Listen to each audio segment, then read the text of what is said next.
শফিকুল ইসলাম একটা স্টেটমেন্ট দিয়েছে যে 15ই আগস্ট বঙ্গবন্ধুর হত্যার দিবসে আওয়ামী লীগের নামে কেউ কিছু করতে পারবে না। আরে বেটা, তোমার কি বঙ্গবন্ধুর নামে কে করবে না করবে? বঙ্গবন্ধুর সঙ্গে তোমার কি সম্পর্ক? তুমি কে বেটা? বঙ্গবন্ধু করেছে 15ই আগস্টে, সে তাকে অন্যরা মেরেছে, তোমার কি? তুমি মারছো? হ্যাঁ, তাদের যখন ফাঁসি হয়েছিল তখন তুমি কোথায় ছিলে? তাদের পক্ষে কথা বলো নাই কেন? এত বছর কথা বলো নাই কেন? এত বছর 15 বছরে তুমি একটা কথা বলো নাই কেন? এখন বলতেছো তুমি সরকারকে, তুমি বঙ্গবন্ধুর বিরুদ্ধে দাঁড় করে দিচ্ছ। ডক্টর ইউনূস কি বঙ্গবন্ধুর বিরুদ্ধে? ডক্টর ইউনূস কি বঙ্গবন্ধুকে অস্বীকার করেছে? যদি কালকে আওয়ামী লীগ বেরিয়ে আসে, কয়জনকে অ্যারেস্ট করবেন আপনি? আমি তো মনে করি আওয়ামী লীগ যদি সত্যিকার অর্থে তাদের বঙ্গবন্ধুর প্রতি শ্রদ্ধা সম্মান থাকে, তাহলে 15ই আগস্টে হাজার হাজার লোক গ্রেফতার হওয়া উচিত। বঙ্গবন্ধুর নাম লিয়া মিছিল করা উচিত, তাতে গ্রেফতার করে করুক, হাজার হাজার লোক গ্রেফতার হওয়া উচিত। আপনি একটা দলকে নিশ্চিহ্ন করে দিতে চাইবেন কি কারণে ভাই? এই সত্যি এইটা এই অধিকার কি আপনাকে দিয়েছে? অপরাধীকে শাস্তি দেন, বিচার করেন, 100বার বিচার করেন। তবে হ্যাঁ, ইন্টারনেটে ঢুকে যাবে 15ই আগস্টে সারা বাংলাদেশে শেখ হাসিনার বক্তব্য ঘরে ঘরে প্রচারিত হবে। 15ই আগস্টে ইন্টারনেট, ফেসবুক এবং কি বলে এটাকে, ওই ইউটিউবে পুরাটা ক্যাপচার করে ফেলবে শেখ হাসিনা। আপনি দেখবেন জাতির, ওনার পিতার জন্য উনি দোয়া চাইবেন মানুষের কাছে। আপনি সেই দোয়াটা বাধা দিবেন কিভাবে? কি বাধা দিবেন বলেন? উনি বলবে, উনি জনগণের সামনে বলবে যে আমার পিতার জন্য দোয়া করবেন। এই কথাটাকে আপনি খারাপ ভাবে কিভাবে নেবেন? ফলে শেখ হাসিনা ফিজিক্যালি ঢুকার দরকার নাই। 15ই আগস্টে শেখ হাসিনাই বাংলাদেশ ডমিনেট করবে। সমস্ত মিডিয়াতে, সব জায়গায়, সবখানেই শেখ হাসিনার এই বক্তব্যটা আসবে। সবাই নিউজ করতে বাধ্য হবে শেখ হাসিনা আজকে ইউটিউবে এটা ছেড়েছেন, শেখ হাসিনা আজকে ফেসবুকে এটা ছেড়েছেন, শেখ হাসিনা আজকে ভারত থেকে স্টেটমেন্ট দিয়েছেন। ওনার স্টেটমেন্ট আকারে বেরিয়ে আসবে, ওনার রেকর্ড বেরিয়ে আসবে। আমি দেখবো না, আমার মতো আমার বন্ধুরা দেখবে না, কিন্তু অগণিত লক্ষ লক্ষ আওয়ামী লীগের লোকেরা আছে, ঘরে লুকায় লুকায় দেখবে, চুপি চুপি দেখবে, এবং একজন একজনকে বলবে এই ওই ফেসবুকে দেখ। কাজে শেখ হাসিনা ঢুকে দেবো দিন, এই ঢুকা ঠেকাবেন কেমনে? ইন্টারনেট বন্ধ করে দিবেন? ফেসবুক বন্ধ করে দিবেন? পারবেন না। কাজে আপনি শেখ হাসিনা ফোবিয়াতে ভুগতেছেন কেন? 15 আগস্ট পালন করলে আমার কি আসে যায়? আমরা 15ই আগস্ট পালন সহ 21 বছর আওয়ামী লীগকে ঠেকা রাখি নাই? 21 বছর আওয়ামী লীগ ক্ষমতার বাইরে আমরা রাখি নাই? এই বিএনপি জাতীয় পার্টি মিলেই তো আমরা আওয়ামী লীগকে 21 বছর ক্ষমতার বাইরে রাখছি। কই, আমরা তো 15ই আগস্টকে ব্যান করি নাই, আমরা তো 15ই আগস্ট অনুষ্ঠানকে বন্ধ করি নাই, বঙ্গবন্ধুর মাজার জিয়ারত করাকে তো আমরা বন্ধ করি নাই। এখন কেন বন্ধ করতে হবে? এই দৃশ্যটা তুমি কোথায় পাইলা? বঙ্গবন্ধু বাড়ি ভেঙে ফেলছো বলেই তুই বঙ্গবন্ধুকে বাংলাদেশের মাটি থেকে উচ্ছেদ করে দিবা, তার নাম মুছে ফেলবা?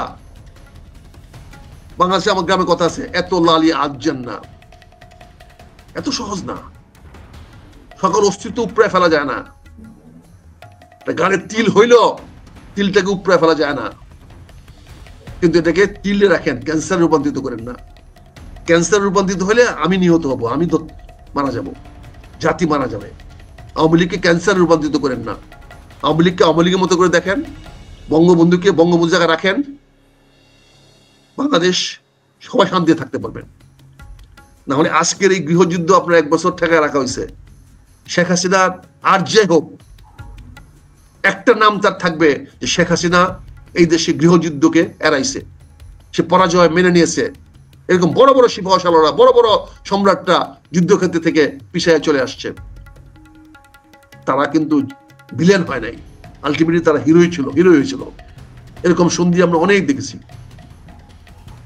অনেক দেখেছি। কারণ শেখ হাসিনা তো পরাজয় মেনে নিয়েছে। পরাজয় মেনে নেওয়ার মধ্যে একটা মাহাত্ম আছে, একটা হিরোইজম আছে, সে মেনে নিয়েছে। কাজে সে আবার আসতে পারে, কিন্তু সে আশাটা এই বছরই হবে না, এত তাড়াতাড়ি না, সময় লাগবে। এখনই ফিজিক্যালি শেখ হাসিনা আসতে পারবে না, তার নিরাপত্তা দিতে পারবে না সরকার। এই জন্য তাই বলছি, নিরাপত্তা দিতে পারলে তো আমি তাকে বলতাম কাঠগড়ায় দাঁড়াইতে এসে, এবং আমার মনে হয় আমি ডাক দিলে সে কাঠগড়ায় দাঁড়াইতে আসতে রাজি হইতো। কিন্তু প্রশ্ন হচ্ছে যে নিরাপত্তা কে দিবে? তার নিরাপত্তা তো আমি দিতে পারবো না। কাজে আমি মনে করি এই মাইনাস থিওরিটা বাদ দেন, আর বিরাজনীতিকরণ থিওরি বাদ দেন। রাজনীতিবিদ হিসেবে আমি খারাপ হতে পারি, রাজনীতিবিদরা খারাপ না। রাজনীতিবিদরা দেশের ত্রাণকর্তা, জনগণের ত্রাণকর্তা, তারা জনপ্রতিনিধি, তারাই জনগণকে নিয়ে কাজ করে। জনগণের যত ভালো কিছু হয়েছে সবই তারাই করেছে, এই রাজনীতিবিদরা করেছে। আর যত মন্দ কাজ করেছেন তত করেছেন এই শিক্ষিত লোকেরা, এই আমলারা, কামলারা, পুলিশরা, মিলিটারিরা। এরা যত আকাম করেছেন, রাজনীতিবিদরা কোনো আকাম করে নাই। রাজনীতি যতটুকু পেরেছে জনগণের ভালো করেছে, কল্যাণ করেছে, দেশকে স্বাধীন রেখেছে। কিন্তু ওই আমলা কামলারা তাদের স্বার্থের জন্য দেশটাকে বিভিন্ন সময়ে রাজনীতিবিদদেরকে পরাজিত করার চেষ্টা করেছে। হয়তো অনেকের বোকামির জন্য পরাজিত হয়েছে, অনেকে হয়তো অনেকের তুষামদিতে, চাটুকারিতায় মানে হারিয়ে গেছে। কিন্তু দিনের শেষে কিন্তু রাজনীতিবিদরাই। এখন পর্যন্ত ডক্টর ইউনূস সাহেব এমন কিছু করতে পারেন নাই যেটা রাজনীতিবিদরা করতে পারত। কাজে রাজনীতিবিদদেরকে বিরাজনীতিকরণ করেন না। আর আমি আবারও বলছি যে 15ই আগস্টটাকে আবার নতুন করে এই সমস্ত নিষেধাজ্ঞা দিয়ে এটাকে আবার গুরুত্বপূর্ণ করে দিয়েন না। আর 15ই আগস্টে শেখ হাসিনার অস্তিত্ব বাংলাদেশে সব এলাকায় জানানো হয়ে যাবে, সব এলাকায় মানুষ জানবে শেখ হাসিনা বাংলাদেশের মানুষের কাছে পিতার জন্য দোয়া চেয়েছেন। এটা আপনি ঠেকাইতে পারবেন না, এটা ছড়ায়া যাবেই। 15ই আগস্টের সকালবেলায় দেখবেন সব জায়গায় শুরু হয়ে গেছে, এবং ওই গান আবার বাজানো শুরু করবে যে বঙ্গবন্ধু মরে নাই। বুঝতে পারছেন না? এই বঙ্গবন্ধুর সঙ্গে আমরা কিন্তু সংগ্রাম করে আসতেছি আজ থেকে না, অনেক দিন ধরে। আমরা বঙ্গবন্ধুকে প্রতিপক্ষ বানিয়েছি, কিন্তু আমাদের শত্রু বানায় নাই। বঙ্গবন্ধুর অনুষ্ঠানীরা আওয়ামী লীগরা জিয়াউর রহমানকে রাজাকার বানাতে গিয়ে তারা আজকে নিজেরা পরাজিত হয়েছে। তারা যদি রাজাকার না বানাইতো, তারা যদি জিয়াউর রহমানকে সম্মানিত করতো, জিয়াউর রহমানকে সম্মান ধরেই আজকে বঙ্গবন্ধু সম্মান পাইতো। কেউ বাংলাদেশে বঙ্গবন্ধুর বিরুদ্ধে কথা বলার সাহস পাইতো না। এটার জন্য কিন্তু আওয়ামী লীগের দায়ী এবং শেখ হাসিনা ব্যক্তিগতভাবে দায়ী।